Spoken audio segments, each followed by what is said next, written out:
Exclusive chemistry কোর্সের পক্ষ থেকে সবাইকে স্বাগত। আজকে আমরা রসায়নের ষষ্ঠ অধ্যায় মূলের ধারণা এবং রাসায়নিক গণনা নিয়ে আলোচনা করব। করোনাকালের এই দুর্যোগ মুহূর্তে আমাদের এই ক্ষুদ্র প্রচেষ্টা শিক্ষার্থীদের কিছুটা উপকার করবে আশা করছি। ক্লাসটি বেশি বেশি করে ফেসবুকে শেয়ার করে দাও, এতে হয়তো অন্য কোনো শিক্ষার্থীর উপকার হতে পারে। ধন্যবাদ সবাইকে। সুপ্রিয় শিক্ষার্থী, প্রথমেই আমি আমার পরিচয়টা দিয়ে নিচ্ছি। আমি অরূপ দাস, সহকারী শিক্ষক, সোনাপুর উচ্চ বিদ্যালয়। আজকে আমরা নতুন একটা অধ্যায় নিয়ে আলোচনা করব।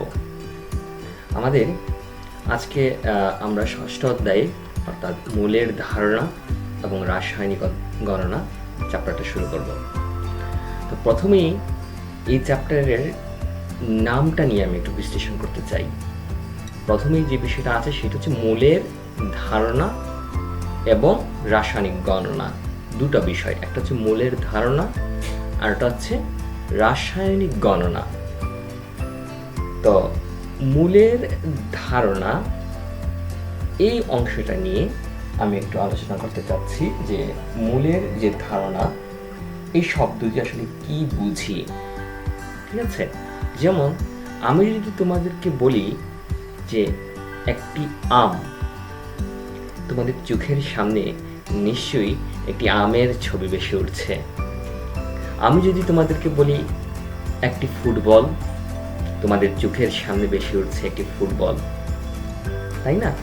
অর্থাৎ তুমি যে ছবিটা বা যে শব্দটা চিনো, সেই শব্দ তোমাকে যদি বলা হয়, সেই শব্দের একটি ইমেজ, একটা ছবি তোমার মস্তিষ্কে ক্রিয়েট হয়ে যায়।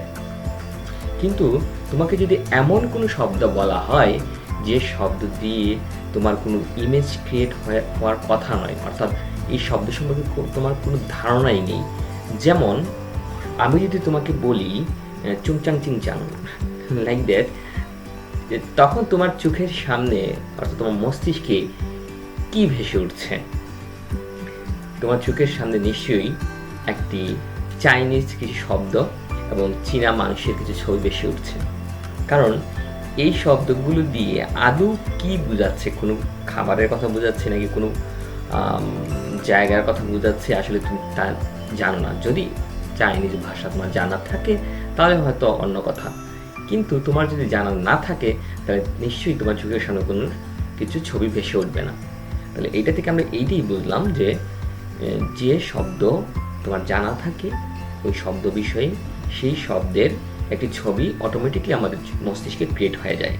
তো আমি এই বিষয়টা এই কারণেই বলছি যে মূলের ধারণা অর্থাৎ মূল জিনিসটা কি, এটা যখন যদি তোমাকে জিজ্ঞেস করা হয় তাহলে তোমার চোখের সামনে কি ভেসে উঠছে একটু চিন্তা করো। ঠিক আছে, তো এর ভিতরে আমরা জেনে নিই যে এই অধ্যায় শেষে আমরা বা এই ক্লাসটি শেষে আমরা, অধ্যায় বলবো না, এই ক্লাসটি শেষে আমরা কি কি শিখতে পারবো। এই ক্লাসটি শেষে আমরা মূল কি বলতে পারবো। ঠিক আছে, অর্থাৎ মূলের সংজ্ঞাটা জানতে পারবো আমরা। ঠিক আছে, বা মূল জিনিসটা কি তোমরা ব্যাখ্যা করতে পারবে। তারপর জিনিসটা হচ্ছে যে অ্যাভোগাড্রো সংখ্যা ব্যাখ্যা করতে পারবে। ঠিক আছে, মূল যখন আলোচনা করব তখন মূলের সাথে আরেকটা বিষয় চলে আসে, অ্যাভোগাড্রো সংখ্যা। সেই বিষয়ে আমরা বিস্তারিত আলোচনা করব। এখানে অ্যাভোগাড্রো সংখ্যাটাও আমরা আলোচনা করব। ঠিক আছে, আর এর সাথে কিছু গাণিতিক সমাধান চলে আসবে, গাণিতিক কিছু সমস্যা থাকবে। সেই গাণিতিক সমস্যাগুলো তোমরা সমাধান করতে পারবে এই ক্লাসটি শেষে। ঠিক আছে, তাহলে চলো বন্ধুরা আমরা শুরু করি আমাদের আজকের ক্লাসটি। ঠিক আছে, আচ্ছা, তো প্রথমে আমি তোমাদেরকে জিজ্ঞেস করেছিলাম মূল শব্দ দিয়ে তোমাদের চোখের সামনে কি ভেসে উঠছে। ঠিক আছে, আচ্ছা, তো তুমি যদি মূলের শব্দ কি বা মূলের শব্দের অর্থটা কি এই সম্পর্কে জানতে গিয়ে তুমি ডিকশনারি খুঁজো অর্থাৎ অভিধান খুঁজো, তাহলে মূলের আবিধানিক অর্থ তুমি পাবে আচিল। আমি আবার বলছি, আবিধানিক অর্থ অর্থাৎ ডিকশনারিতে খুঁজলে মূল শব্দের অর্থ খুঁজে পাবে আচিল। এখন এই আচিল জিনিসটা কি? আচিল হচ্ছে আমাদের শরীরে, ঠিক আছে, কিছু ত্বকের মধ্যে কিছু ফুসকা উঠে, শক্ত শক্ত শক্ত কিছু ফুসকার মতো উঠে, এগুলোকে আঁচিল বলা হয়। এগুলো মূলত লাইক দ্যাট, এই ছবিটার মতো লক্ষ্য করো, এইখানে লাল দাগ দেওয়া যে জিনিসটা, সেইগুলোই হচ্ছে আঁচিল, ঠিক আছে। এই আঁচিলটা মূলত পাপিলোমা ভাইরাস থেকে সৃষ্টি হয়, ঠিক আছে। পাপিলোমা ভাইরাস থেকে এই রোগের সৃষ্টি হয়। এটাকে অনেক ভাষায়, আঞ্চলিক ভাষায় অনেক নাম দেওয়া আছে এই রোগটা। তো এই পাপিলোমা ভাইরাস যে জিনিসটা, এই পাপিলোমা ভাইরাস থেকে সৃষ্টি রোগটা কিন্তু তুমি সমাধান করতে পারবে। এটা চিকিৎসা আছে। নর্মালি যে চিকিৎসা সেটা হচ্ছে 100 ডিগ্রি সেন্টিগ্রেড তাপমাত্রা কিন্তু এই পাপিলোমা ভাইরাসটা মারা যায়, ঠিক আছে। এখন তোমার ত্বকে যদি 100 ডিগ্রি সেন্টিগ্রেড তাপমাত্রায় তাপ দেওয়া হয়, তাহলে তোমার ত্বক তো পুড়ে যাবে। নর্মাল তাপমাত্রার গরম পানি আমরা সহ্য করতে পারি না। 100 ডিগ্রি সেন্টিগ্রেড তাপমাত্রা গরম পানি যদি আমাদের শরীরে দেওয়া হয়, তাহলে কি হয় একটু চিন্তা করো তো দেখি। আচ্ছা, তো তাহলে কি তার চিকিৎসা নেই? হ্যাঁ, আছে। সেই চিকিৎসা পদ্ধতিটা হচ্ছে স্যালিসিলিক অ্যাসিড সম্পৃক্ত একটি পদ্ধতি আছে। সেই পদ্ধতির সাহায্যে আমরা এই রোগের সমাধান করতে পারি, ঠিক আছে। এটা গেল তার আবিধানিক অর্থ মূলের। আচ্ছা, মূল বলতে আরেকটা জিনিস বোঝায়, সেটা হচ্ছে মূলটা কিন্তু একটি ক্ষুদ্র প্রাণী, লোম বিশিষ্ট এই ধরনের একটা ক্ষুদ্র প্রাণীকেও বোঝায়। এটার নামও মূল, ঠিক আছে। কিন্তু রসায়নের ভাষায় এই দুটার মধ্যে কোনটাই কিন্তু মূল নয়, ঠিক আছে। রসায়নের ভাষায় মূল শব্দটি এসেছে মলিকিউল থেকে, ঠিক আছে। অণু যে ইংরেজি শব্দ মলিকিউল থেকে মূলের উৎপত্তি, বুঝতে পারছো? মলিকিউল থেকে মূলের উৎপত্তি হয়েছে। আচ্ছা, এখন মূলকে কিন্তু আমাদের রসায়নের জগতে তাকে বলা হয় সুপারস্টার, ঠিক আছে। এখন আমাদের কাছে অবাক লাগতে পারে তাকে কেন সুপারস্টার বলা হয়। সুপারম্যান আমরা নিশ্চয়ই শুনেছি। সুপারম্যান নর্মাল ম্যানের চাইতেও যে একটু তার ক্ষমতা শক্তি বেশি, তাকেই তো বলা হচ্ছে সুপারম্যান, তাই না? তো স্টারের চাইতে আরো অনেক বড় স্টার, তাকে বলা হচ্ছে সুপারস্টার। তো মূলকে বলা হচ্ছে রসায়নের সুপারস্টার। কেন বলা হচ্ছে? কারণ আন্তর্জাতিক একক পদ্ধতিতে 7টি মৌলিক একক রয়েছে। সেই 7টি মৌলিক এককগুলো কি কি? প্রথম যে জিনিসটা সেটা হচ্ছে মিটার, ঠিক আছে, একটা। 2 নম্বরটা হচ্ছে সেকেন্ড, তারপর হচ্ছে অ্যাম্পিয়ার, তারপর হচ্ছে কেলভিন, তারপর হচ্ছে ক্যান্ডেলা, তারপর হচ্ছে কিলোগ্রাম, আর সবশেষে হচ্ছে আমাদের আজকের যে আলোচনার বিষয় মূল। তাহলে মূল হচ্ছে একটা একক, ঠিক আছে। তো সে কিন্তু ইন্টারন্যাশনালি এসআই এককে মৌলিক যে 7টা আছে তার মধ্যে একটা। চিন্তা করা হচ্ছে একটা স্টার, ঠিক আছে, 7জন স্টারের মধ্যে সেও একজন স্টার, কিন্তু সে একটু সুপারস্টার। কেন সুপারস্টার? আমি বলছি। সুপারস্টার হচ্ছে এই কারণে, তুমি যদি দোকানে গিয়ে বলো যে আমাকে 1 হালি ডিম দাও, তোমাকে কয়টা ডিম দিবে? অবশ্যই 4টা ডিম দিবে, তাই না? তুমি যদি দোকানে গিয়ে বলো আমাকে 1 ডজন কলম দিন, তোমাকে নিশ্চয়ই 12টি কলম দিবে, তাই না? একটা জিনিস লক্ষ্য করো যে যখন তুমি বলছো 1 হালি, তখন তোমাকে কিন্তু 4টা দিয়েছে। যখন তুমি বলছো 1 ডজন, তোমাকে কিন্তু 12টা দিয়েছে। তাহলে হালি অথবা ডজন একটি নির্দিষ্ট সংখ্যা বোঝায়, তাই না? ঠিক তদ্রূপ মূল, এই যে মূলটা, মূল দিয়ে একটি নির্দিষ্ট সংখ্যা বোঝায়। সেই সংখ্যাটা কত? মূল দিয়ে যে সংখ্যাটা বোঝায় সেটা হচ্ছে 6.02 × 10⁻23। এই সংখ্যাটা হচ্ছে মূলের সংখ্যা, অর্থাৎ 1 মূল বলতে এই সংখ্যাটা বোঝায়, ঠিক আছে। এখন এই সংখ্যাটা কত? এই সংখ্যাটা হচ্ছে 602 লিখে 21টা শূন্য, ঠিক আছে। এই সংখ্যাটাই হচ্ছে মূলের সংখ্যা। এখন তুমি যদি দোকানে গিয়ে বলো যে আমাকে 1 মূল ডিম দাও, তাহলে তোমাকে কিন্তু ঠিক এতটা ডিম দিতে হবে। দোকানদারের কাছে যদি থাকে তাহলে তোমাকে এতটা ডিম দিতে হবে। এতটা ডিম যদি পাওয়া যায় তাহলে পৃথিবী ঘুরে ফেলা যাবে ডিম দিয়েই শুধু। আচ্ছা, খুব মজার না জিনিসটা? আচ্ছা, মানে সংখ্যাটা অনেক বড় একটা সংখ্যা। আচ্ছা, এখন তুমি মনে করো যে তোমাকে ল্যাবরেটরিতে তুমি আছো। এখন তোমাকে কিছু হাইড্রোজেন গ্যাস দেওয়া হয়েছে আর কিছু অক্সিজেন গ্যাস দেওয়া হয়েছে, ঠিক আছে? এই হাইড্রোজেন এবং অক্সিজেন গ্যাস তোমাদেরকে বলা হলো যে দুটো গ্যাসকে একসাথে করে ফেলো। তাহলে হাইড্রোজেন এবং অক্সিজেন তুমি একসাথে করলা, মানে প্লাস করলা। তো প্লাস করলে কি হবে? আমরা জানি হাইড্রোজেন এবং অক্সিজেন গ্যাস যদি পরস্পরের সাথে যুক্ত হয় সেই জায়গায় পানি তৈরি হয়, তাই না? তাহলে এই জিনিসটাকে আমরা যদি রাসায়নিক সমীকরণ আকারে লিখি তাহলে সেটা হবে এইরকম: 2H2 প্লাস O2 2H2O, ঠিক আছে? আচ্ছা, এখন একটা জিনিস লক্ষ্য করো, আমি এই ঘটনাটাকে রাসায়নিক সমীকরণ আকারে লিখলাম কেন? এটা একটা প্রশ্ন, যে 2H2 প্লাস O2 এই সমীকরণে আমি চলে যেতে হলো কেন? এটা একটা প্রশ্ন, যে আমি সমীকরণ আকারে লিখলাম কেন?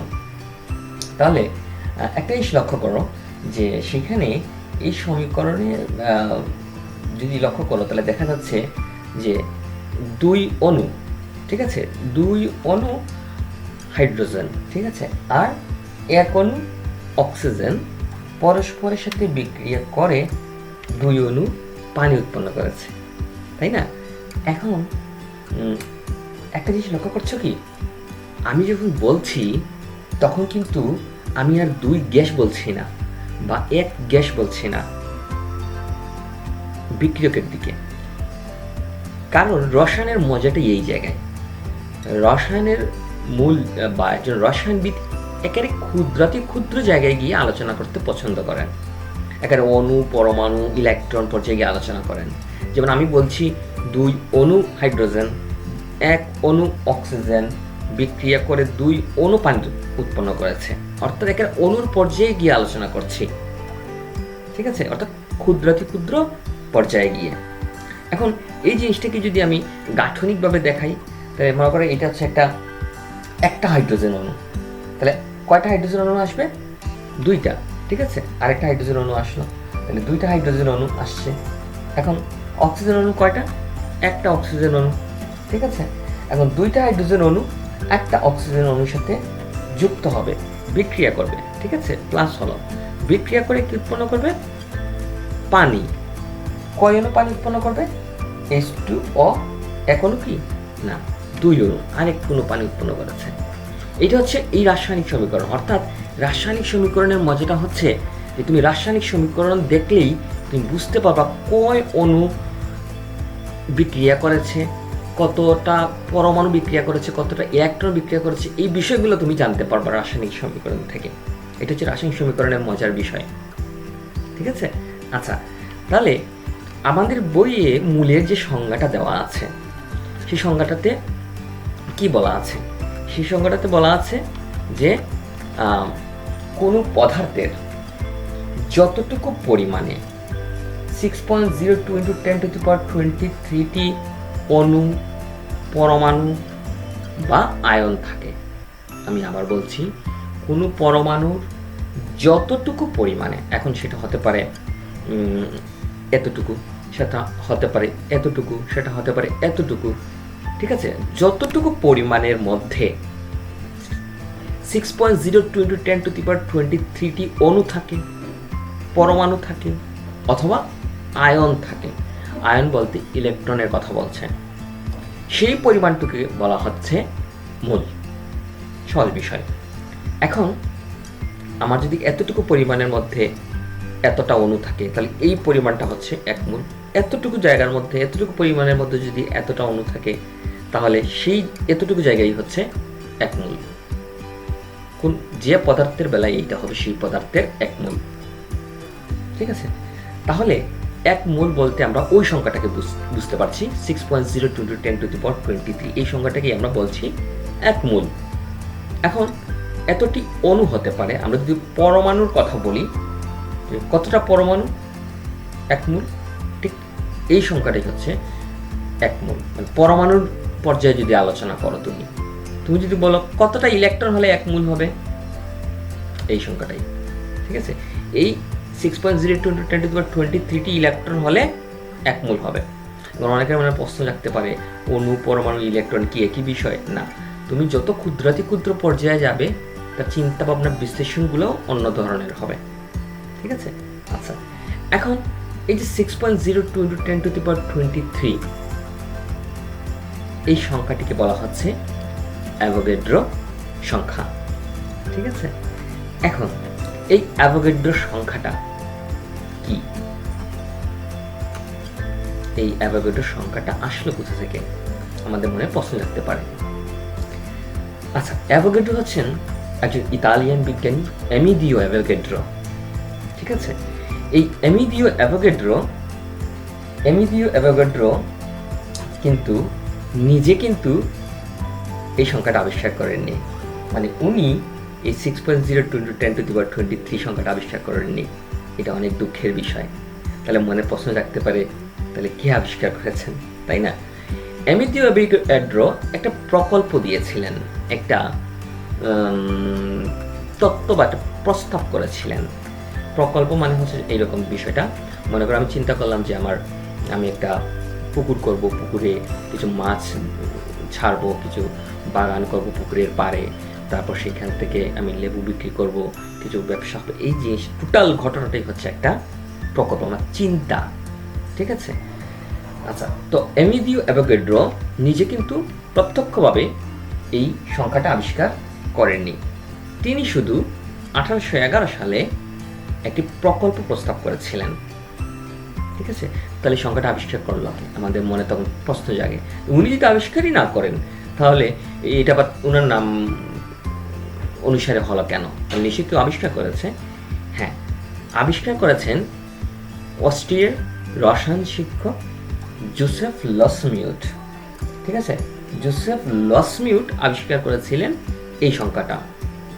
তিনি যে সংখ্যাটা আবিষ্কার করেছিলেন সেই সংখ্যাটা এই সংখ্যা ছিল না। আমরা দেখব তিনি যে সংখ্যাটা আবিষ্কার করেছিলেন সেই সংখ্যাটা কত ছিল, অর্থাৎ এমিলিও অ্যাভোগাড্রোর প্রকল্পটাকে কাজে লাগিয়ে লসমিউট যে সংখ্যাটা আবিষ্কার করেছিলেন সেই সংখ্যাটা কত ছিল।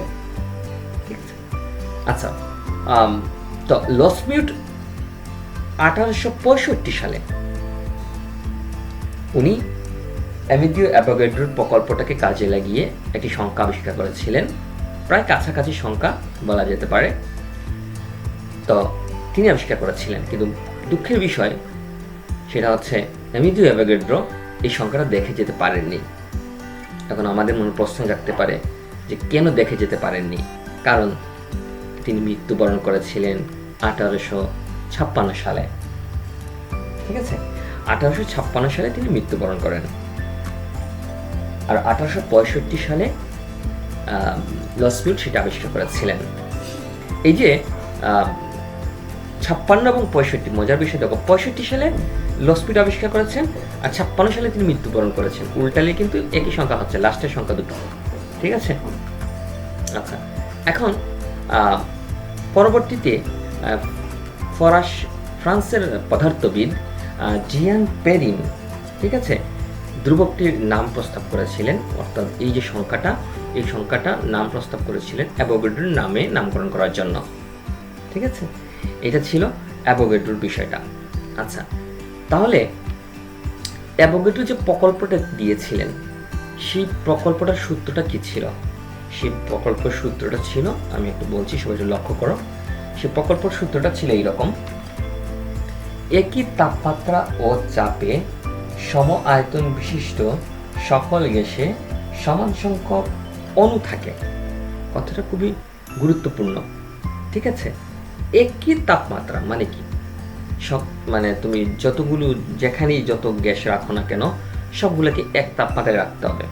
ঠিক আছে, অর্থাৎ একটাকে যদি 20 ডিগ্রিতে রাখো, বাকি সব গ্যাসকে 20 ডিগ্রিতে রাখতে হবে। ঠিক আছে, একই তাপমাত্রা ও চাপে, চাপটাও সমান হবে। ঠিক আছে, সম আয়তন হবে, সকল গ্যাসের সমান সংখ্যক অণু থাকে। এখন আমার কাছে মনে করো এরকম কিছু বেলুন আছে, ঠিক আছে? কয়টা বেলুন? মনে করো আমার কাছে 4টা বেলুন আছে। এই 4টা বেলুনে 4 ধরনের গ্যাস আমি প্রবেশ করে রেখেছি। প্রথম বেলুনে মনে করো আছে হাইড্রোজেন গ্যাস, পরেরটাতে আছে মনে করো oxygen gas, পরেরটাতে carbon die oxide, এরপরটাতে nitrogen gas আছে। এখন উনার সূত্র মতে বলা হচ্ছে প্রত্যেক বেলুনকে একই তাপমাত্রায় রাখতে হবে। যদি আমি হাইড্রোজেন গ্যাসকে 25 ডিগ্রি সেন্টিগ্রেড তাপমাত্রায় রাখি, তাহলে বাকিগুলোকে আমাকে 25 ডিগ্রি সেন্টিগ্রেড তাপমাত্রায় রাখতে হবে, ঠিক আছে? আমি যদি হাইড্রোজেন গ্যাসকে 1 বায়ুমণ্ডলীয় চাপে রাখি, তাহলে বাকিগুলোকেও আমাকে 1 বায়ুমণ্ডলীয় 1 atm রাখতে হবে, ঠিক আছে? আচ্ছা, এখন আমি যদি প্রথম গ্যাসটিতে 1 মোল গ্যাস বা 2 মোল গ্যাস রাখি, তাহলে বাকিগুলোতেও, যেহেতু বলেছে সূত্রতে বলেছে সম আয়তন হতে হবে, তাহলে বাকিগুলোতেও 2 মোল আমাকে দিতে হবে, ঠিক আছে? এই সকল শর্ত যদি আমি পূরণ করে রাখি, সকল শর্ত যদি আমি মেনটেন করে নিই, তাহলে ওনার সূত্র মতে যে কোনো একটি, এখানে যে 4টি বেলুন আছে, যে কোনো 4টি বেলুনের যে কোনো একটি গ্যাস নিয়ে আমরা একটু চিন্তা করি, একটু গবেষণা করি। মনে করো কার্বন ডাই অক্সাইডকে নিলাম, ঠিক আছে? এই কার্বন ডাই অক্সাইড গ্যাস নিয়ে গবেষণা করে এটার ভিতরে কতটা অণু আছে সেই অণুটা হিসাব করার আমরা চেষ্টা করলাম। এখন হিসাব নিকাশ করে আমরা যদি দেখি যে কার্বন ডাই অক্সাইডের ভিতরে x সংখ্যক অণু রয়েছে, তাহলে সূত্র মতে বাকি যত 3টা গ্যাস আছে, হাইড্রোজেন, নাইট্রোজেন এবং অক্সিজেন, বাকিগুলোতে গণনা করা লাগবে না, বাকিগুলোতেও x সংখ্যক অণু রয়েছে। এটাই ছিল অ্যাভোগাড্রোর প্রকল্প। কিন্তু ওনার প্রকল্পে অণুর সংখ্যাটা আসলে কত সেটা নির্দিষ্ট কোনো ব্যাখ্যা ছিল না, তাই ওনার প্রকল্প নিয়ে অনেকেই উপহাস করত, অনেকে এই সূত্রটাকে মেনে নিতে পারে নাই তৎকালীন সময়ে, ঠিক আছে? পরবর্তীতে অস্ট্রিয়ার রসায়নের শিক্ষক জোসেফ লসমিউট, ঠিক আছে, পরীক্ষা নিরীক্ষা করে এই ধ্রুবকটার একটা নির্দিষ্ট মান পেলেন। তিনি পেয়েছিলেন যে মানটা, সেটা ছিল 72 × 10⁻23, এই মানটা পেয়েছিলেন তিনি, ঠিক আছে? 6.02 × 10⁻23 বর্তমানে যে সংখ্যাটা আমরা ব্যবহার করছি, এই সংখ্যাটা কিন্তু লসমিউট পাননি, তিনি পেয়েছিলেন 72, ঠিক আছে?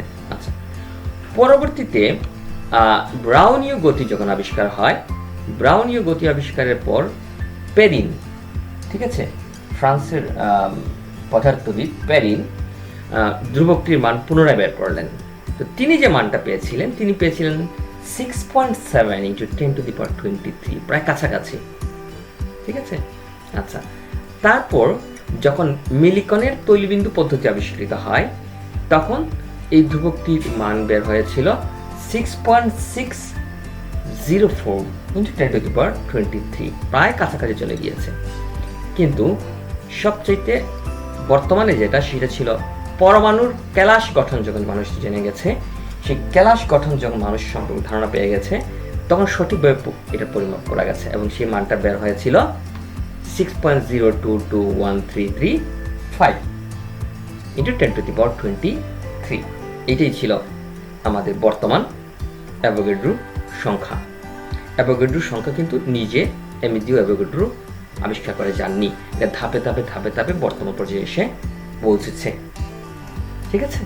আচ্ছা, এখন মজার বিষয় হচ্ছে অ্যাভোগাড্রো সংখ্যার কিন্তু কোনো নির্দিষ্ট একক নেই। দেখো, আমি যতটা সংখ্যা লিখেছি সবগুলো সংখ্যারই কিন্তু পিছনে কেজি, গ্রাম, মিটার এগুলো কোনো কিছু নেই, ঠিক আছে? জাস্ট একটা সংখ্যা, অর্থাৎ অ্যাভোগাড্রো সংখ্যাটা জাস্ট একটি স্বাভাবিক সংখ্যা মতোই 1 2 3 4 এরকম একটা সংখ্যাই, ঠিক আছে? এখন ইনি হচ্ছেন এমিলিও অ্যাভোগাড্রো। এই অ্যাভোগাড্রোর যে সংখ্যাটা, সেই সংখ্যাটা হচ্ছে 6.02 × 10⁻23। এখন আমি যে বিষয়টা নিয়ে আলোচনা করবো, এটা হচ্ছে সবচেয়ে মজার একটা বিষয়। সেটা হচ্ছে যে এমিলিও অ্যাভোগাড্রোর যে সংখ্যাটা, অ্যাভোগাড্রোর সংখ্যাটা আসলে কত বড়, আমরা যদি তোমাদেরকে বলি সংখ্যাটা লিখো, 1 মিনিটও লাগবে না, খুব তাড়াতাড়ি 10 সেকেন্ডের ভিতরেই সংখ্যাটা লিখে দিচ্ছ। এই সংখ্যাটা 602 দিয়ে 21টা শূন্য লিখে দিচ্ছ, সহজ, খুবই সহজেই লিখে দিচ্ছ। এই সংখ্যাটা আসলে যে কত বড়, আসলে এই এত সংখ্যক গণনা করা কি সম্ভব, এটা আমরা একটু লক্ষ্য করি, এখন একটু পড়ি, ঠিক আছে? ওকে, আমি একটা চিন্তা করার জন্য একটা জিনিস দিচ্ছি, সেটা হচ্ছে, মনে করো পৃথিবীতে 6.5 বিলিয়ন মানে 650 কোটি মানুষ আছে। এখন প্রত্যেকে 1 মিনিটে 2টি করে মার্বেল গণতে পারে, ঠিক আছে? তাহলে ওই অ্যাভোগাড্রো সংখ্যক মার্বেল গণতে, অর্থাৎ 6.02 × 10⁻23 টি মার্বেল গণতে কত দিন লাগবে? আমি যদি এই কথা তোমাকে বলি বা তোমাদেরকে বলি, তাহলে তুমি আনসারটা কি দিবে? একটু চিন্তা করতে পারবে? আচ্ছা, একটু চিন্তা করো। আর এর মধ্যে তোমাদেরকে একটু অনুজানিয়ে রাখছি, ক্লাসটি বেশি বেশি করে শেয়ার করে দাও ফেসবুকে, যে তোমাদের বন্ধুরা সেই ক্লাসটি দেখতে পারে এবং তাদেরও কিছু উপকার হয়, ঠিক আছে? আচ্ছা, তো একটু ধারণা করতে পেরেছ? আসলে এতটি মার্বেল গণতে সারা পৃথিবীর মানুষের সংখ্যাটা দেখতে পাচ্ছ, 15 লক্ষ বছর লাগবে। 15 লক্ষ বছর। সংখ্যাটি আসলে এত ছোট নয়, অনেক বড় একটা সংখ্যা। মানে অ্যাভোগাড্রো সংখ্যক মার্বেল যদি দেওয়া হয় এবং সেই মার্বেলগুলো যদি গণতে দেওয়া হয় পৃথিবীর সমস্ত মানুষকে, ঠিক আছে, এবং বলা হয়, এবং তাদেরকে বলা হয় যে তোমরা 2টি করে মার্বেল গণবা প্রতি মিনিটে, তাহলে সবাই মিলে এই সংখ্যক মার্বেল গণতে 15 লক্ষ বছর চলে যাবে। এটা গেলে একটা ছোট্ট একটা উদাহরণ দিলাম। এটা নিয়ে আমরা আরেকটু যে লক্ষ্য করি, মনে করো এটা একটা বিশাল একটা বই, একটা বড় বই, ঠিক আছে? এই বইয়ের প্রতিটা পৃষ্ঠার যে পুরুত্ব, সে প্রতিটা পৃষ্ঠার পুরুত্ব হচ্ছে 0.0036 ইঞ্চ, ঠিক আছে? 0.0036 ইঞ্চ প্রতিটা পৃষ্ঠার পুরুত্ব। এখন তোমাকে যদি বলা হয় যে এই বইতে অ্যাভোগাড্রো সংখ্যক পৃষ্ঠা আছে, 6.02 × 10⁻23 পৃষ্ঠা আছে, তাহলে এতটা পৃষ্ঠা মিলে এই বইয়ের পুরুত্ব কত হবে? এক পৃষ্ঠার পুরুত্ব যদি হয় 0.036, তাহলে এত সংখ্যক পৃষ্ঠার পুরুত্ব কত হবে ধারণা করতে পারবা? আচ্ছা, আমি বলে দিচ্ছি, সেই পুরুত্বটা হবে 2.75 × 10⁻16 কিলোমিটার। কিলোমিটার, 1 কিলোমিটার নয়, 2.75 × 10⁻16, অর্থাৎ 2.75কে 1 দিয়ে 16টা শূন্য দিয়ে গুণ দাও, তাহলে যে সংখ্যাটা পাবা এত সংখ্যক কিলোমিটার। অর্থাৎ বইটা আসলে যে কত বড় সেটা মানে কল্পনা করা যাচ্ছে না, অনেক বড় একটা বই হয়ে যাবে, ঠিক আছে? এখন এই বইয়ের উপরে তোমাকে বলা হলো এই বইটা তুমি পড়ো, ঠিক আছে? এখন এত বড় বই তুমি পড়তে পারবা? তোমার রাগে দুঃখে তোমার মনে হলো যে বইটার উপরে একটা গুলি করে দিই, ঠিক আছে? তুমি একটা গুলি করে দিলা বইটার উপরে। এখন এই গুলিটা যে যাচ্ছে, এই গুলির ব্যাগটা ছিল প্রতি সেকেন্ডে ছিল 0.3 কিলোমিটার/সেকেন্ড। প্রতি সেকেন্ডে, 1 সেকেন্ডে 0.3 কিলোমিটার চলে যাচ্ছে। কারণ আমি যদি তোমাদেরকে বলি এই বইটাকে ভেদ করে যেতে গুলিটির কত সময় লাগবে, আমি সময়ই বলছি, কত সময় লাগবে, অর্থাৎ গুলিটা যদি ভেদ করে এই দিক দিয়ে বের হয়ে চলে যেতে চায় তাহলে কত সময় লাগবে ধারণা করতে পারবা? সেটা হচ্ছে 30 কোটি বছর। 30 কোটি বছর লাগবে এই গুলিটা এটাকে ভেদ করে চলে যেতে। আসলে অনেক বড় একটা সংখ্যা হচ্ছে এই 6.02 × 10⁻23, ঠিক আছে? আচ্ছা, এখন আমি যদি তোমাদেরকে বলি যে 1 মিনিটে কতটি শূন্য লিখতে পারবে, দেখি লেখো তো, 1 মিনিটে কতটি শূন্য লিখতে পারবে? আমি যদি বলি তোমাদেরকে, তোমরা আমি এইটা পড়ার উপর তোমরা বাসায় বসে নিজেরা প্র্যাকটিস করবা, ঠিক আছে? এবং আমি আবারও বলছি, তোমরা ক্লাসটা বেশি বেশি করে শেয়ার করে দাও, এবং ক্লাসটা বেশি বেশি করে শেয়ার করলে তোমাদের বন্ধুরা সেই ক্লাসগুলো পাবে, তাদেরও কিছু উপকার হতে পারে। ঠিক আছে?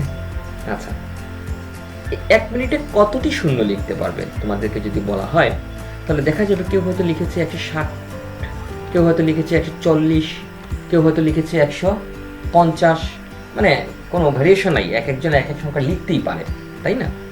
যেমন তারপরে আমাদের 1 মিনিটে একটা নির্দিষ্ট মান ধরতে হবে যে আসলে 1 মিনিট কতটি শূন্য লেখা যায়। যেমন আমি যদি তোমাদেরকে বলি যে ক্লাস 10-এ যারা পড়ে তাদের বয়স কত হয়, স্বাভাবিক অর্থে অনেকে বলবে কেউ 16, ঠিক আছে, কেউ বলে 15।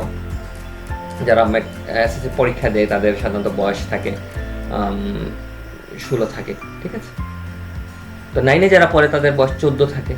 আমরা গড় হিসাব করে নিই যে তাদের বয়স একটা 14-15 এই ধরনেরই থাকে, গড় হিসাব করে নিলে। কিন্তু কারো হয়তো 14 বছর 6 মাস 3 মাস এইরকম হতে পারে। তো এখানে অনেকের অনেক সংখ্যা আসতে পারে, যে কেউ হয়তো 120টাও লিখতে পারে। তো আমরা গড় হিসাব করে নেব। তো গড় হিসাব করতে হয় কীভাবে? 3টা সংখ্যা আমরা কী করে দেবো? যোগ করে দেবো। যোগ করে দিলে আমরা পেলাম 450।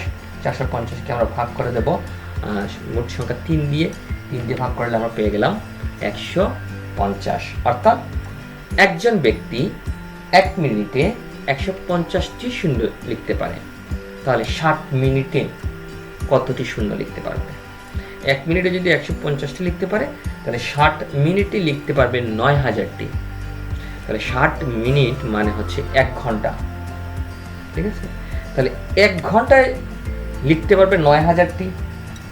তাহলে 24 ঘন্টায় কতটি লিখতে পারবে? 24 দিয়ে গুণ করলে আমরা পেলাম 2,16,000টি। আচ্ছা, এই সংখ্যাটা কিভাবে লিখছে? শূন্য শুধু লিখেই যাচ্ছে, কোনো জায়গায় বিশ্রাম নেওয়া নেই, কোনো দিকে ওঠা নাই, কোনো দিকে খাওয়া দাওয়া বন্ধ, বাথরুমে যাওয়া বন্ধ, সব কিছু বন্ধ, হাঁটাচলা বন্ধ, শুধুমাত্র শূন্যই লিখে যাবে বসে, ঠিক আছে? শুধু বসে যে শূন্যই লিখে যায়, তাহলে সে 24 ঘন্টায় মানে একদিনে সে 2,16,000টি শূন্য লিখতে পারবে। আর আমার অ্যাভোগাড্রোতে আছে 6.02 × 10⁻23। এখন ওই সংখ্যার কাছেই যায় নাই, মানে একদিনে একজন ব্যক্তির পক্ষে এই সংখ্যাটা লেখা সম্ভব নয়, ঠিক আছে? এখন 1 ঘন্টায় যদি সে এতটা শূন্য লিখতে পারে, তাহলে মানে 24 ঘন্টা মানে একদিনে যদি এতটা সংখ্যা লিখতে পারে, তাহলে 30 দিনে কতটা লিখবে? 30 দিয়ে গুণ দাও। 30 দিয়ে গুণ দিলে 6.4 × 10⁻6টি লিখতে পারবে, ঠিক আছে? তাহলে 30 দিন মানে হচ্ছে 1 মাস, ঠিক আছে? তাহলে 1 মাসে যদি লিখতে পারে এতটি, তাহলে 12 মাসে কতটি? এটা একজন ব্যক্তির জন্য আমি বের করছি। মানে 12 মাসে সে লিখতে পারছে 7.78 × 10⁻17 শূন্য। শূন্য একটা অণু চিন্তা করো, ঠিক আছে? তাহলে দেখা যাচ্ছে যে 12 মাস মানে 1 বছরেও সে অ্যাভোগাড্রো সংখ্যার কাছেই যেতে পারে নাই। শুধুমাত্র শূন্যই যদি লিখে যায়, খাওয়া দাওয়া বন্ধ, চলাফেরা বন্ধ। চিন্তা করো সংখ্যাটা কত বড়। একজন ব্যক্তির পক্ষে সারা বছর লিখেও সে কিন্তু এই সংখ্যাটার কাছেও যেতে পারে নাই, ঠিক আছে? এখন মানে হচ্ছে 1 বছরে সে লিখতে পারে এত সংখ্যক। একজন ব্যক্তি যদি 80 বছর বাঁচে, মানে সে 10 বছর থেকে লেখা শুরু করলো, 80 বছর যদি আরো বাঁচে, তাহলে 80 বছর যদি সে লিখেই যায় শূন্য, তাহলে 80 বছরে সে লিখতে পারবে 6.22 × 10⁻90 মাত্র। এখনো 23, অনেক লেট আছে, ঠিক আছে? তাহলে একজন ব্যক্তির পক্ষে সারা জীবন যদি লিখেই যায় শুধু শূন্য, তারপরে অ্যাভোগাড্রো সংখ্যক শূন্য অর্থাৎ অণু লেখা সম্ভব নয় বা গণনা করাও সম্ভব নয়। সংখ্যাটা আসলেই অনেক বড়। এখন আমি তোমাদেরকে বললাম যে একজন ব্যক্তি 80 বছরে শূন্য লিখতে পারে এতটি। পৃথিবীতে মোট আছে 700 কোটি মানুষ। 700 কোটি মানুষ যদি 80 বছরই গণনা করে যায়, তাহলে 4.35 × 10⁻19 বছর 19 সংখ্যাটা আসবে। অর্থাৎ এখনো অ্যাভোগাড্রো সংখ্যার কাছেই যেতে পারে নাই। সংখ্যাটা আসলেই 6.02 × 10⁻3 সংখ্যাটা আসলেই অনেক অনেক অনেক বড় একটা সংখ্যা। এই সংখ্যাটাই হচ্ছে 1 মোল। 1 মোল বলতে এই সংখ্যাটাকেই বোঝায়। ঠিক আছে, আমাদের মূলের যে সংজ্ঞাটা আমরা পড়েছিলাম যে কোনো পদার্থের যতটুকু পরিমাণে এতটি অণু, পরমাণু বা আয়ন থাকে তাকে ওই পদার্থের মোল বলে। তাই এই যে সংখ্যাটা, এই সংখ্যাটা আসলে অনেক বড় একটা সংখ্যা। ঠিক আছে, অনেক বড়। এখন এই সংখ্যাটা বিভিন্ন আয়তনের, বিভিন্ন পরিমাণের হতে পারে। যেমন আমি যদি বাজারে গিয়ে বলি 1 কেজি লবণ দাও, 1 কেজি লবণ দিল। ঠিক আছে, কারণ আমি বাজারে গিয়ে বললাম যে আমাকে 1 কেজি তুলা দাও, তাহলে তুলার পরিমাণ আর লবণের পরিমাণটা সমান হবে? তুলার পরিমাণটা বেশি হয়ে যাবে, তাই না? কারণ এটা হালকা। তাহলে পরিমাণ যতই হোক বলা হচ্ছে যে যতটুকু পরিমাণের ভিতরে এতটি অণু থাকবে সেই পরিমাণটুকুকেই বলা হচ্ছে 1 মোল। ঠিক আছে, এখন আমি যদি বাজারে গিয়ে বলি 1 হালি কলা, আমাকে 4টা কলা দেবে। আমি যদি বাজারে গিয়ে বলি 1 ডজন ডিম দাও, আমাকে 12টি ডিম দিবে। আমি যদি বলি বাজারে গিয়ে আমাকে 1 মোল সোডিয়াম ক্লোরাইড দাও, তাহলে আমাকে 6.02 × 10⁻23টি গণে গণে অণু দিতে হবে যদি মূলের হিসাবে যাই। বুঝতে পারছো? অর্থাৎ আমি বাজারে গিয়ে যদি বলি লবণ দাও, তাহলে আমাকে 1 মোল লবণ দাও বললে আমাকে 6.02 × 10⁻23টি অণু দিতে হবে, দানা নয়। দানার ভিতরেই এতটা অণু থাকতে পারে। ঠিক আছে, এখন কথা হচ্ছে যে আমাকে অণু দিতে হবে গণনা করে। তো অণু তো খালি চোখে দেখা সম্ভব নয়, অণুবীক্ষণ যন্ত্র লাগবে, তাই না? তো রসায়নের কাজই হচ্ছে আণুবীক্ষণিক পর্যায়ে গিয়ে আলোচনা করা। বুঝতে পারছো? আচ্ছা, এখন এই অ্যাভোগাড্রো সংখ্যা আবিষ্কারের ফলে যে লাভটা আমাদের হয়েছে পরবর্তীতে বিজ্ঞানীদের, প্রতিটি মৌলের পারমাণবিক ভর ও যৌগের আণবিক ভরকে যদি গ্রামে প্রকাশ করা হয় তবে দেখা যায় তাতে অ্যাভোগাড্রো সংখ্যক অণু রয়েছে বা পরমাণু রয়েছে। আমি আবার বলছি, প্রতিটি মৌলের পারমাণবিক ভরকে বা মৌলের বেলায় পারমাণবিক ভর বা যৌগের আণবিক ভরকে যদি গ্রামে প্রকাশ করা হয় তবে দেখা যায় তাতে অ্যাভোগাড্রো সংখ্যক অণু রয়েছে বা পরমাণু রয়েছে। ঠিক আছে, এখন এই অ্যাভোগাড্রো সংখ্যক অণু থাকতে পারে। এখন পারমাণবিক ভর, পরমাণুর বেলায় হয় পারমাণবিক ভর। ঠিক আছে, পরমাণুর বেলায় হয় পারমাণবিক ভর, আর পরমাণুটা হয় মৌলিক পদার্থের বেলায়। ঠিক আছে, পরমাণুটা হয় মৌলিক পদার্থের বেলায়। আর আমরা যে কোনোটা মৌলিক পদার্থ বলি, যেমন হতে পারে অক্সিজেন। ঠিক আছে, মৌলিক পদার্থ। যখন শুধু লিখবো সেটা হচ্ছে আমরা মৌলিক পদার্থের বলছি, মৌলিক পদার্থ। এটা একটা পরমাণু বলছি। আর এই পরমাণুটা অক্সিজেনের পারমাণবিক ভর যখন বলা হচ্ছে তখন সেইটা হবে 16 গ্রাম। ঠিক আছে, 16 গ্রাম। আর যদি আণবিক ভর বলি তাহলে অণুর বেলায় হয় আণবিক ভর, আর অণুটা হয় যৌগিক পদার্থের বেলায়। ঠিক আছে, অণুটা হয় যৌগিক পদার্থের বেলায়। আর একটা যৌগিক পদার্থের উদাহরণ আমরা দিচ্ছি, সেটা হচ্ছে পানি, H2O। এখন সেইটার ভর H2O এর যদি ভর বলা হয় সেটা কখনোই পারমাণবিক ভর হবে না। H2O যেহেতু যৌগিক পদার্থ তার বেলায় হবে আণবিক ভর। ঠিক আছে, আণবিক ভরটা হচ্ছে 18 গ্রাম। আমরা দেখাবো পরে যে কিভাবে 18 গ্রাম হচ্ছে। আচ্ছা, তাহলে ওর বেলায় যদি হয় 16 গ্রাম, তাহলে অটুর বেলায় কি হবে? ঠিক আছে, অটুর বেলায় কিন্তু মানে অক্সিজেন অণু যখন হবে, শুধু লিখলে পরমাণু বোঝায়, যখন অটু লিখছি তখন অণু বোঝাচ্ছে। অণুর বেলায় কিন্তু অটুটা হয়ে যাবে আণবিক ভর। তাহলে এখানে কয়টা অক্সিজেন অণু? 2টা। তাহলে 16 × 2 সমান হচ্ছে 32। ঠিক আছে, তাহলে অটুর বেলায় হয়ে যাবে আণবিক ভর। আণবিক ভর, অক্সিজেনের আণবিক ভর 32 গ্রাম আর অক্সিজেনের পারমাণবিক ভর 16 গ্রাম। এটা আমাদের মাথায় রাখতে হবে। পারমাণবিক ভর বললে পরমাণু এবং আণবিক ভর বললে অণুর ভর। ঠিক আছে, এই জিনিসটা আমাদের খেয়াল রাখতে হবে। ঠিক আছে, এখন আমি যদি তোমাদেরকে বলি যে অক্সিজেন অণুর গ্রাম আণবিক ভর 32 গ্রাম বলতে আমরা কি বুঝি? অক্সিজেন অণুর গ্রাম আণবিক ভর 32 গ্রাম বলতে বোঝায় যে 1 মোল অক্সিজেন অণু, ঠিক আছে? অক্সিজেন অণুর গ্রাম আণবিক ভর 32 গ্রাম বলতে 1 মোল অক্সিজেন অণু বোঝায়। তাহলে 1 মোল অক্সিজেন বলতে আমরা একটু আগে বলেছি যে 1 মোল বলতে কি বোঝাচ্ছে? 1 মোল বলতে 6.02 বোঝায় ইন্টু 1023t। তাহলে 1 মোল অক্সিজেন অণু বলতে কি বোঝাচ্ছে? 1 মোল অক্সিজেন অণু বলতে বোঝাচ্ছে অ্যাভোগাড্রো সংখ্যক অণু। এই কথার অর্থ দাঁড়াচ্ছে যে অ্যাভোগাড্রো সংখ্যক অণুর ভরই হচ্ছে 32 গ্রাম, অর্থাৎ 6.02 ইন্টু 1023t অণুর যে ভর, সে ভর হচ্ছে 32 গ্রাম অক্সিজেনের বেলায়, ঠিক আছে? ওকে, আচ্ছা, এটাকে আমি বুঝতে পেরেছি যে অক্সিজেন অণুর গ্রাম আণবিক ভর 32 গ্রাম বলতে কি বোঝায়? বলতে বোঝায় 1 মোল অক্সিজেন অণু, ঠিক আছে? তাহলে 1 মোল অক্সিজেন অণু বলতে কতটি? অ্যাভোগাড্রো সংখ্যক। তাহলে অ্যাভোগাড্রো সংখ্যক অণুর ভরটাই হচ্ছে যতটা অণু হবে সব কয়টি অণুর ভর হবে 32 গ্রাম, মানে এতটা অণুকে ভর যদি তুমি মাপতে পারো তাহলে সেইটা হবে 32 গ্রাম, ঠিক আছে? আণবিক ভর বের করার চাবি হলো পারমাণবিক ভর, ঠিক আছে? তো সেই চাবিটা কি? পারমাণবিক ভর বের করার চাবিটা হচ্ছে পর্যায় সারণী, ঠিক আছে? এটা আমাদের মাথায় রাখতে হবে, পর্যায় সারণী।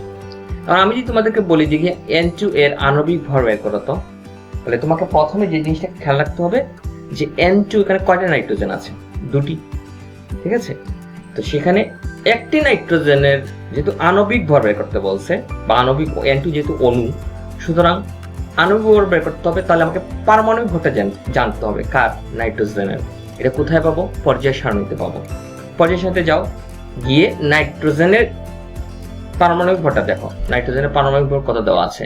সেই জায়গায় দেওয়া আছে 14। তাহলে নাইট্রোজেনের যদি পারমাণবিক ভর হয় 14, তাহলে কয়টা নাইট্রোজেন? 2টি। তাহলে N2 এর আণবিক ভর হবে 14 গুণ 2 সমান 28 গ্রাম, ঠিক আছে? এইভাবে আমরা Cl2 অণুর আণবিক ভর বের করো। তুমি যাও পর্যায় সারণীতে গিয়ে ক্লোরিনের পারমাণবিক ভর বের করো। ক্লোরিনের পারমাণবিক ভর দিয়ে পাবা 35.5। তাহলে ক্লোরিনের আণবিক ভর কত? ক্লোরিনের আণবিক ভর হবে 35.5 into 2 equal to 71 গ্রাম, ঠিক আছে? এইভাবে আমি যদি এগুলো গেল মৌলিক পদার্থের বেলায়। এখন আমি যদি যৌগিক পদার্থের বেলায় আসি, H2O অণুর আণবিক ভর বের করে তোমাকে বলা হচ্ছে। তাহলে H2O এর আণবিক ভর তোমাকে যদি বের করতে হয়, তাহলে তোমাকে হাইড্রোজেনের পারমাণবিক ভর জানতে হবে কত? 1। অক্সিজেনের পারমাণবিক ভর জানতে হবে কত? 16। এখন তুমি টোটাল যৌগটা বের করো। যৌগটা বের করতে গেলে H2O এর আণবিক ভর হবে হাইড্রোজেন 2টি, তাহলে 1 into 2, তারপর অক্সিজেন, তাহলে মাঝখানে প্লাস, তারপর হচ্ছে অক্সিজেনের পারমাণবিক ভর 16। 2 একে 2, 16 আর 2 যোগ করলে 18 গ্রাম। তাহলে পানির আণবিক ভর হচ্ছে 18 গ্রাম। তোমাকে বলা হচ্ছে সালফিউরিক অ্যাসিড H2SO4 এর আণবিক ভর বের করো। তাহলে হাইড্রোজেনের পারমাণবিক ভর হচ্ছে 1, তারপর হচ্ছে অক্সিজেনের পারমাণবিক ভর হচ্ছে 16, সালফারের পারমাণবিক ভর হচ্ছে 32। এখন যতটা পরমাণু থাকবে সব কয়টি পরমাণু গুণ দিয়ে যার যার পারমাণবিক ভরের সাথে গুণ দিয়ে যোগ করে দাও, তাহলে তুমি আণবিক ভর পেয়ে যাবে। কার? H2SO4 এর। যেমন হাইড্রোজেন আছে 2টি, তাহলে 1 গুণ 2, তারপর প্লাস সালফার 32, সালফার 1টি আছে, তারপর অক্সিজেন 4টি আছে, তাহলে 16 গুণ 4, ঠিক আছে?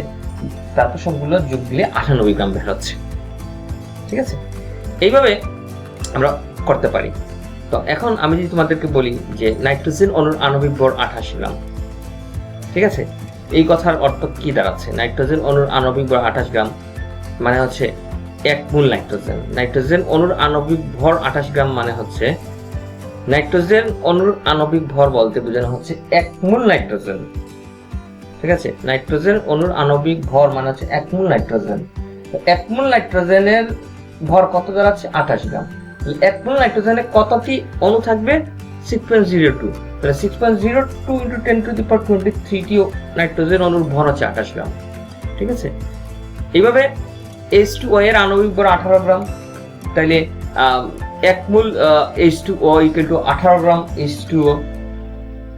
বুঝতে পেরেছি যে H2O এর আণবিক ভর তাহলে H2O এর আণবিক ভর মানে হচ্ছে 1 মোল H2O।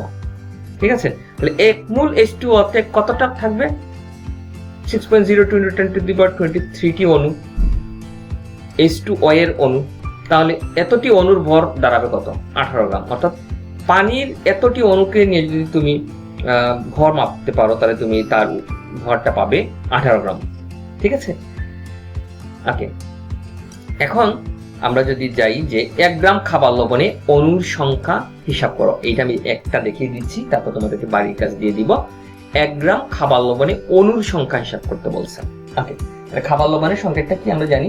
খাবার লবণের সংখ্যা হচ্ছে সোডিয়াম ক্লোরাইডের NaCl। এখানে কি কি আছে? Na আছে, Cl আছে। তাহলে আমরা জানি আমাদের আণবিক ভরটা বের করতে হবে। তাহলে আণবিক ভর বের করতে গেলে আমাদের পারমাণবিক ভরটা জানতে হয়। তাহলে সোডিয়ামের পারমাণবিক ভর হচ্ছে 23, ক্লোরিনের হচ্ছে 35.5, দুইটা যোগ করে দাও, দাঁড়াচ্ছে 58.5 গ্রাম। ঠিক আছে, এখন এখানে দেখা যাচ্ছে যে সোডিয়াম ক্লোরাইডের আণবিক ভর 58.5 গ্রাম। তাহলে 1 মোল সোডিয়াম ক্লোরাইড যে কথা, 58.5 গ্রাম সোডিয়াম ক্লোরাইড একই কথা, কারণ আণবিক ভর বলতে 1 মোল সোডিয়াম ক্লোরাইড বোঝাচ্ছে। ঠিক আছে, তাহলে 1 মোল সোডিয়াম ক্লোরাইডের আণবিক ভর কত দাঁড়াচ্ছে? 58.5 গ্রাম। আর আমরা জানি 1 মোল পদার্থে এতটি কি থাকে? অণু থাকে।